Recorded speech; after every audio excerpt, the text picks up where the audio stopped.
What's going on, guys? Welcome to another episode of Plus Club on Tasty Loot Game, the show where we play the games offered to us for free on PlayStation Plus, play them throughout the month, and talk about them at the end of the month. My name's Seth. I'm Chevy. And I'm Chris. And this month we played Life is Strange and Killing Floor 2. Hopefully you guys had a chance to play them. Also, quick reminder, you still have a week to play Grim Dawn. That was our game of the month for June. It is now Rainbow Six Siege, but we will be talking about Grim Dawn this next Friday. And games for PlayStation Plus for next month are Until Dawn and Telltale's Game of Thrones. So make sure to get those. We'll be talking about those next month. But we're going to be talking about these games this month. So, like I said, we played Killing Floor 2 and we played Life is Strange. Hopefully you guys also played them. We're probably going to start off with Killing Floor 2 just because this is a game that we've visited a couple times already on the channel. I'm actually a huge fan of Killing Floor already, so this was just a no-brainer. Like, as soon as they even announced it, I was like, cool. I have nothing negative to say about it. But never played on PS4. So yeah, anybody want to start it off? My quick review is it's a great game. Multiplayer, frag fest, kill all the monsters, level up, I don't know. There's a lot there. It's always, a little different when you play it. Very fun game. As far as the playing it coming from PC to PlayStation 4, I'm usually kind of worried, especially when a game is made on PC, if it translates well to controller. Just like when games are made on a controller, they usually don't play as well on PC for some reason. This game plays flawlessly on a controller, which was a very welcome surprise because I was actually expecting it to kind of play like garbage. It felt very natural. I thought the controls were perfect. It still looks good, though it's impossible for it to look like it does on the PC. Oh, yeah. And all the content, I think, is up to date, which is absolutely amazing, too. So Even the event that's going on right now is on PS4 as well. So super cool. I'm glad they did that. I only played a few rounds with you. I know you've played extensively, more than I have.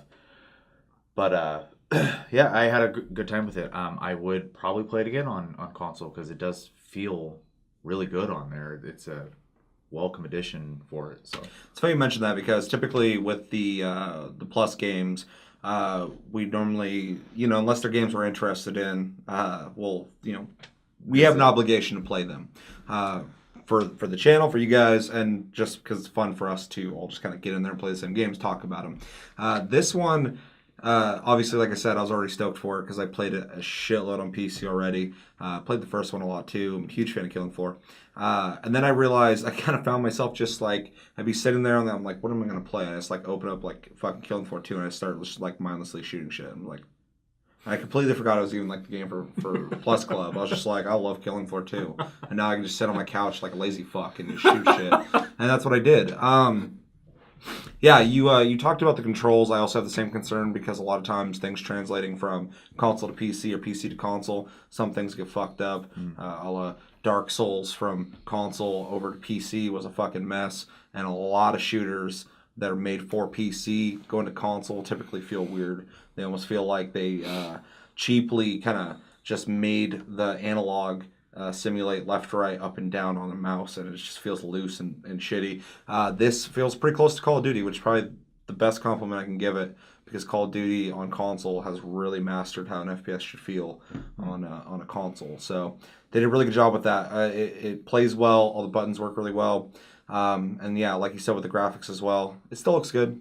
Does not look as good as PC. Also doesn't have like the jib effects. I didn't expect that because that's already pretty impressive and high end on PC as well. I have friends who can't even play with it on. So to expect the PS4 to do that is would be dumb. But yeah, I had a blast with it. I played for hours. I think last night. Make sure to check out the stream. I was a little drunk. Played with a bunch of random people. A couple of you guys actually subscribed to the channel, so welcome to the channel. Hopefully see you guys again on Killing Floor 2. But yeah, that was really fun. Yeah, game's dope. Yeah, I think it's a great game overall. Again, limitations of the hardware and software, but it did transfer over very well. I didn't have any problems jumping in and playing anything. I do like all the added content from the last time we played. New characters and things like that. A couple new map, which is really nice to see. Sword and shield and shit. Yeah, it's not as good, but it's cool that they added stuff. I still find it lacking in like kind of like what I'm looking for is like a story or like at least a little background on like what the fuck is going on. Like there's a little bit there, yeah, but there's it's just it's a game you look to jump in to just shoot things. But I would like at least a little more background. More Jeff Goldblum. Yes. Oh my god. Actually, to give you a little more credit on the control part too, I noticed that I was getting quite a few headshots. I was pretty happy about that because usually I have a hard time doing that with a controller, just regardless. And I don't know if it's because maybe it just has a good like aim assist to it because it has a really generous aim assist when you aim down sight. Yeah.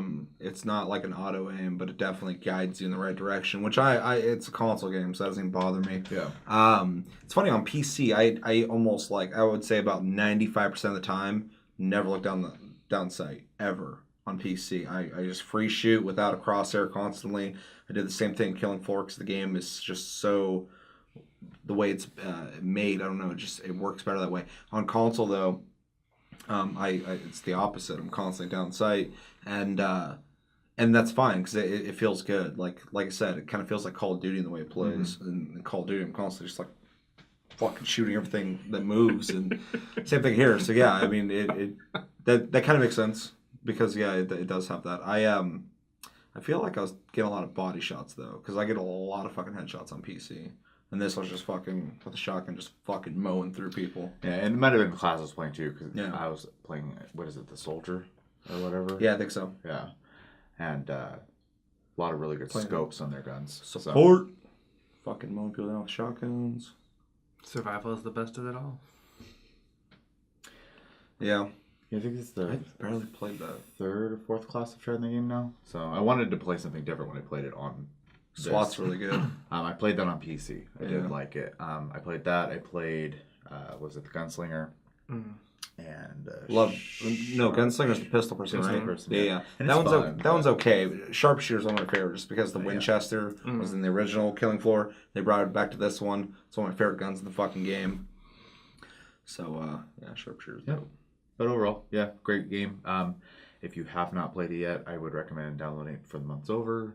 Yep. Just make sure you have it. It is definitely worth having. It's a game worth buying. So We're gonna do our recommendations like we always do, but going in from that, but we're gonna try something new also, and hopefully you guys will dig it. But we're gonna be grading the games, kind of like what we did with E3. So yeah, who would you recommend this to? Obviously, people who are in FPSs. yeah, obviously people who are in the first-person shooters, co-op games. I mean, I'm not sure if the PlayStation version does 6-player co-op like the PC does. It does, yeah. So you can bring a lot of friends with you. Huge plus to this game.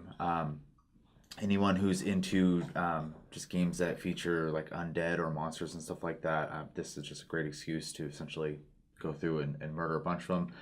Really good class system and stuff like that. It does have some RPG elements to it, so you might be surprised. You might end up liking that aspect of it. Yeah, you do. You unlock skills every 5 levels. Like The skill tree type thing. the game does have a very steep experience curve, though. So like, you'll get to level 10 pretty quickly, but then after that, you're in for the fucking long haul. But Then other than that, Left 4 Dead and Vermintide players, I think, will take this. definitely.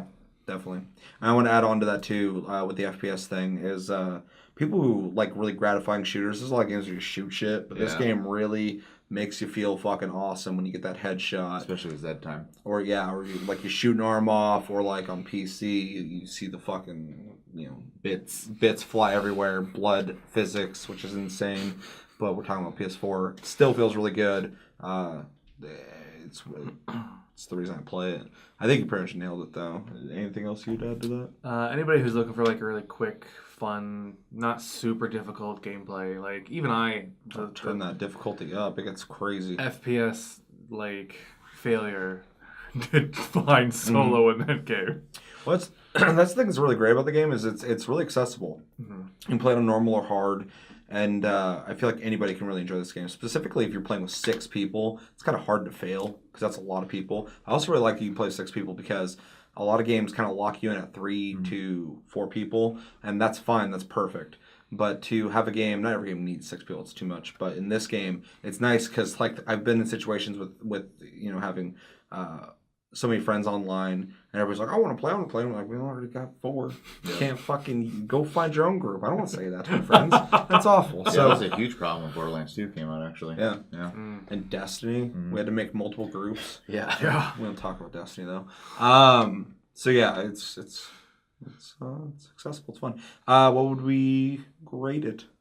I would give it a solid A. Give it an A-, just because I want more background story content. That's still a high fucking. That's a high grade. So. Yeah. Yeah, I was actually thinking about it earlier when I was thinking about doing this whole grading system again. In Plus Club, and I was like, what the fuck would I grade Killing Floor? I love Killing Floor. I don't want to grade it too high though, so I'm also gonna go with an A. I think an A is perfect. It's just a really really solid game if it's what you're looking for. If you're not into shooters, it's not for you, I guess. Definitely check it out. But if you are in FPSs, I can't see you not liking this game. No, and for what it is, I think the grade is completely fair because, I mean, it is literally just a game you hop in and start killing things. It's not meant to be a deep game. It is meant to be a fun game, and it succeeds. Yeah, I mean, you want to shoot shit in a really gratifying way with a shitload of weapons, different classes, and unlockable stuff. I mean, that's what it is. It's really fun to see the Rockabilly girl run around with a sledgehammer with a piece of dynamite just smacking people. There you go. Second game we played this month was Life is Strange, which is, and I forgot to explain what Killing Floor 2 was earlier. I'm out of it, super tired. But Life is Strange is a episodic, choose your own adventure styled, narrative driven game a la like Telltale games, Gone Home, stuff like that. Same vein, where you play a girl in high school. I have a lot to say on this, so I'm going to let other people talk first. I was going to recommend that you go last. Yeah. So. Chris?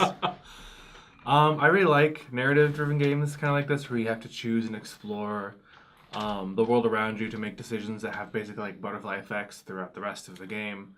And especially so because, minor spoiler, you can rewind time to remake decisions. That's not even a spoiler. I know.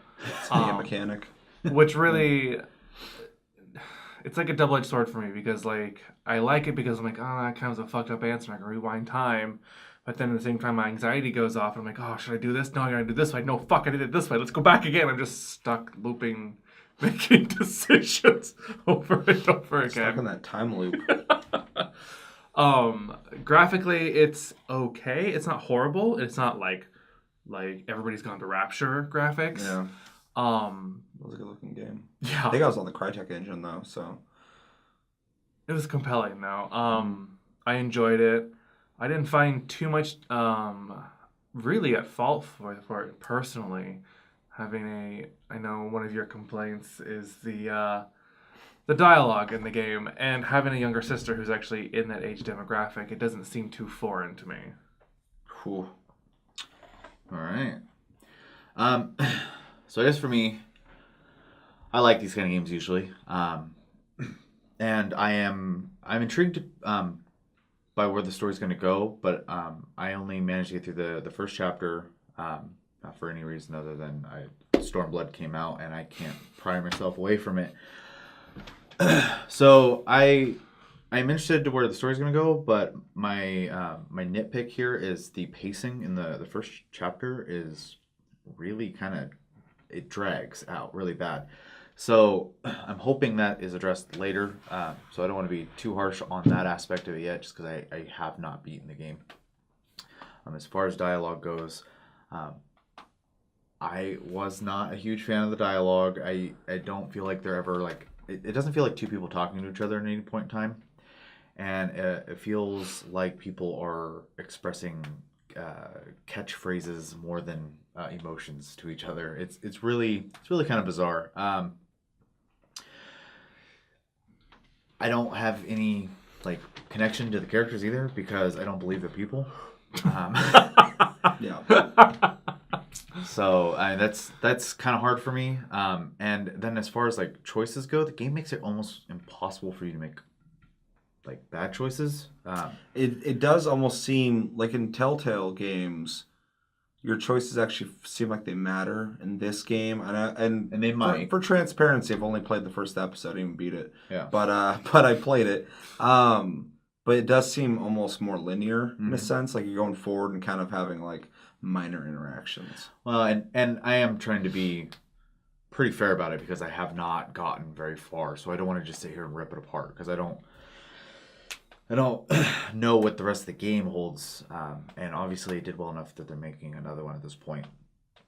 But overall, it was okay. I would like to go back and maybe at least do one more chapter to see if maybe it starts getting a little better.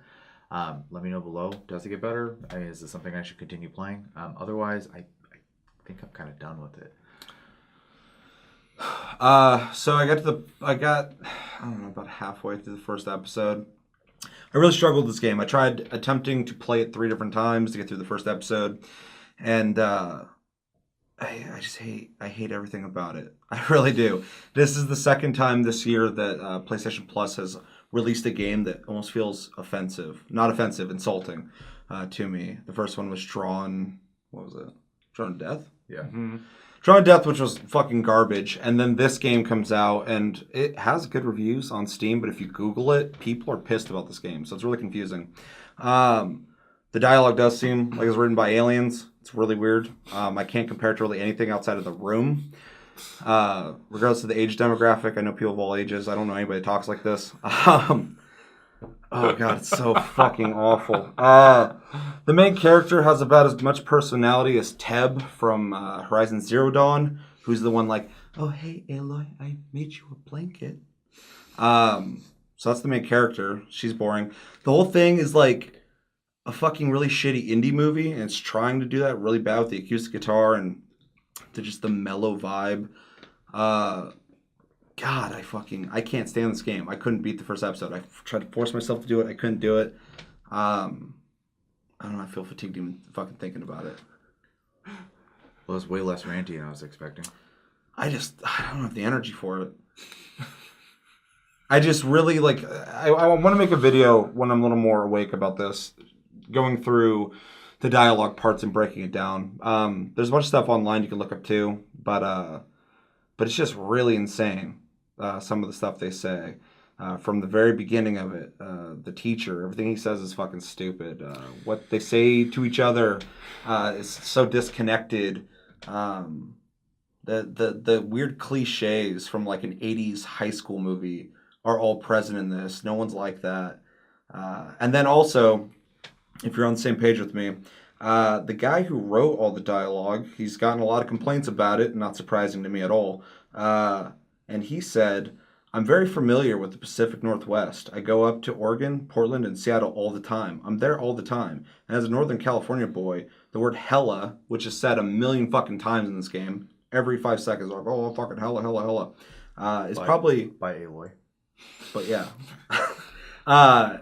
Hell is probably one of the most indigenous expressions you'll hear. It's been around forever and ever. And around 2013, I noticed that young people around me were saying it again. It was so funny. Like, wow, people are saying hella again. I haven't heard that in a while. Hella lame. You are going to get in hella more trouble for this! We would all be hella best friends forever. It's been a hella insane fucking day. This class is hella bullshit. You hella saved my life. Hella stupid, usually. Hella yes! It is hella cold out here. We hella deserve it. When the storm got hella crazy, he's so hella fucking paranoid. I'm hella ready. Wrong. You got hella cash. Yeah, and then he tries to explain to people very pretentiously how writing dialogue works and what you need to get out of characters when you write dialogue. So this guy is a pretentious piece of shit, from what I gather. Also, we're from the Pacific Northwest. Been here for 30 years. And it does not sound like anything anyone I know says. Why don't you go fuck yourselfy? Basic fact for you guys: the Pacific Northwest has the least accented and least slangy version of English in the United States. But you had a story, and we're kind of going off topic, but I think this is funny. You were playing Xbox 360, and you were playing with some guy who had a real deep Southern accent, and you had asked him what we sounded like to them. What did he say to you?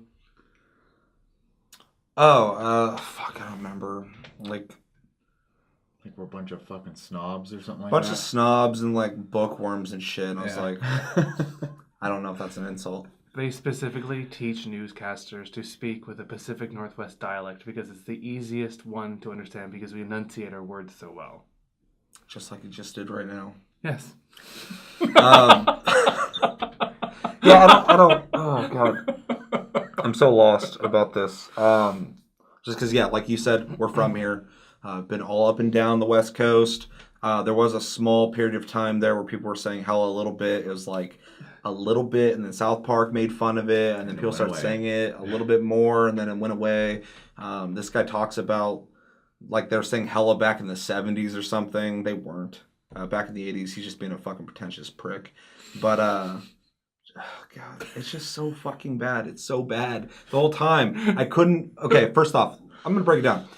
The gameplay is very much walk straight forward, hit a button. The drama in it is ridiculous. When you go in the bathroom, spoiler alert if you didn't play this, the guy pulls out a gun. They have this really weird exchange of like dialogue that's fucking ridiculous. She doesn't even seem like she's threatened by the fucking gun at all. And then he fucking shoots her. You rewind, and then you go back to it. And like when he pulls the gun out again, and you do the whole distraction, she's like, "Don't touch me, you freak!" And just leaves him like that guy literally had a fucking gun in your face, and you're gonna say, "Don't touch me, you freak!" It's ridiculous. Like there's no emotion to it. It was like if I walked up to someone, was like, and they're like, "Yeah, don't touch me, you freak," and then walked off. Not fucking some guy pulls a fucking gun out in your face, like I'm gonna fucking kill you, because people don't understand my problems. It's so ridiculous. The characters aren't compelling. They're all stupid. Every single one of them. There's not any characters that are interesting. I don't know. I don't get why there's another one of these coming out. Recommendations? Well, I would argue before recommendations that it could possibly be an indication of a generation that we're not part of anymore, and that we might not fully grasp and understand. Because I know a younger generation does tend to use more catchphrases, I would say, and like those kind of weird sayings than we do. I'm sure we have our own amount of them, but it seems to be more of like their pop culture society has revolved around that kind of stuff. But there's no example in that game of anything that's foreign or different. They're literally saying stuff that people were saying when I was in like high school, just in weird ways. The sentences aren't structured correctly. I mean, kids kind of do that now.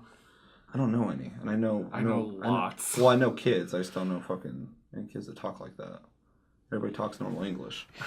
No one's aliens. Every now and then, the kids I watch, they say something like, "What did you just say?" Plus, this was written by people our age, so it's like it could be trying to appeal to a younger demographic. It's a rated M game. Kids play Call of Duty all the time. Ratings like that don't mean anything. I mean, at least you're playing devil's advocate. I'll give you that. Yeah, That's what I'm best at. No, I just think it was. I think it was written badly. It was misguided. It's a badly made game, and I think that, like I said, if you Google it, a lot of people agree. Like a shitload of people agree, and it's the exact same complaints. I was so happy that when I was playing, I was like literally, I was playing. I was like, "What's up? What's up with this? What's going on?" I was like, "Who made this? Where's this from?" Look it up. I guess there's some French people involved. I'm like, okay, that makes sense. That makes sense why the dialogue's so fucking weird. And then I look up even further, and people are like, "What the fuck's up with the dialogue in this game?" It's like it was written by aliens. I'm like, I know, right? And then I look up that guy, and he's just a dickhead. Like, go to fucking, I've been everywhere. I used to say hella back in fucking 1805. And back when we wore fucking suspenders. Those came back. I still wear my suspenders. Yeah. Oh, God. Anyway, yeah.